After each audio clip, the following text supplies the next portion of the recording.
Assalamualaikum warahmatullahi wabarakatuh. Perkenalkan, saya Syamsidar dari Dinas Tenaga Kerja Provinsi Sulawesi Barat, peserta Latsar CPNS tahun 2022, Angkatan 2, Kelompok 1. Pada kesempatan ini saya akan menjelaskan mengenai EKU, Smart ASN, instansi dan bidangku.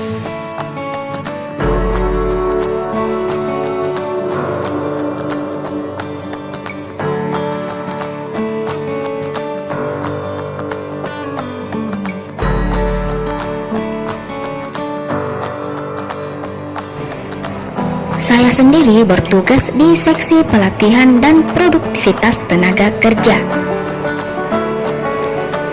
Seksi Pelatihan dan Produktivitas Tenaga Kerja memiliki tugas pokok, yakni persiapkan dan pelaksana kegiatan produktivitas tenaga kerja, pembinaan dan pengembangan lembaga-lembaga latihan kerja, serta pemberdayaan lembaga pelayanan peningkatan produktivitas. Smart ASN merupakan pegawai dengan kompetensi, kinerja, serta profesionalisme yang tinggi sehingga mampu beradaptasi dan semakin responsif terhadap perubahan dan pencapaian tujuan organisasi. Smart ASN merupakan pegawai dengan kompetensi, kinerja, serta profesionalisme yang tinggi sehingga mampu beradaptasi dan semakin responsif terhadap perubahan dan pencapaian tujuan organisasi.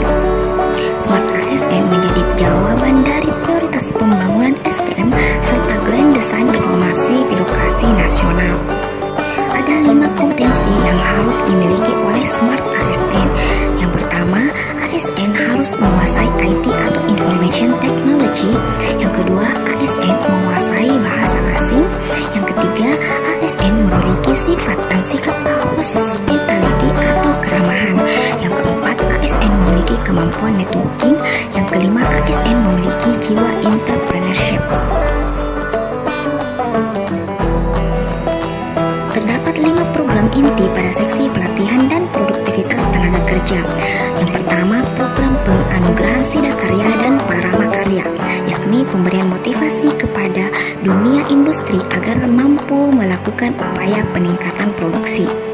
Penghargaan Sidakarya adalah sebuah penganugerahan produktivitas tingkat provinsi yang diberikan oleh gubernur setiap 2 tahun sekali di tahun genap dengan tujuan mendorong perusahaan kecil, perusahaan menengah, maupun perusahaan besar untuk meningkatkan produktivitas usahanya. Sedangkan Paramakarya merupakan penghargaan pemerintah bagi dunia usaha dan dunia industri yang mampu meningkatkan produktivitasnya selama 3 tahun berturut-turut. 2 program lembaga pelatihan kerja, yakni mempersiapkan dan melaksanakan LPK secara baik, benar, transparan, dan objektif, sehingga diharapkan dapat meningkatkan kapasitas layanan LPK secara konsisten. Lembaga pelatihan kerja adalah instansi pemerintah, badan hukum, atau perorangan yang memenuhi persyaratan untuk penyelenggaraan pelatihan kerja.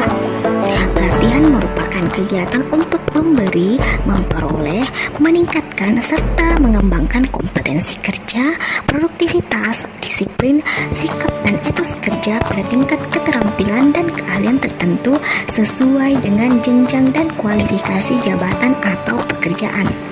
Lembaga pelatihan kerja adalah instansi pemerintah, badan hukum, atau perorangan yang memenuhi persyaratan. Program yang ketiga adalah program pemagangan, yakni sistem pelatihan yang diselenggarakan secara langsung di bawah bimbingan dan pengawasan pelatihan dalam rangka menguasai kompetensi. Pemagangan adalah bagian dari sistem pelatihan kerja yang diselenggarakan secara terpadu antara pelatihan di lembaga pelatihan dengan bekerja secara langsung di bawah bimbingan dan pengawasan instruktur atau pekerja yang berkompetensi dalam proses produksi barang dan atau jasa di perusahaan dalam rangka menguasai keterampilan atau keahlian tertentu. 4. Program kewirausahaan, yakni bertujuan meningkatkan jumlah para wirausahawan yang berkualitas dalam rangka meningkatkan ekonomi keluarga. Contoh kegiatannya adalah kegiatan pelatihan menjahit.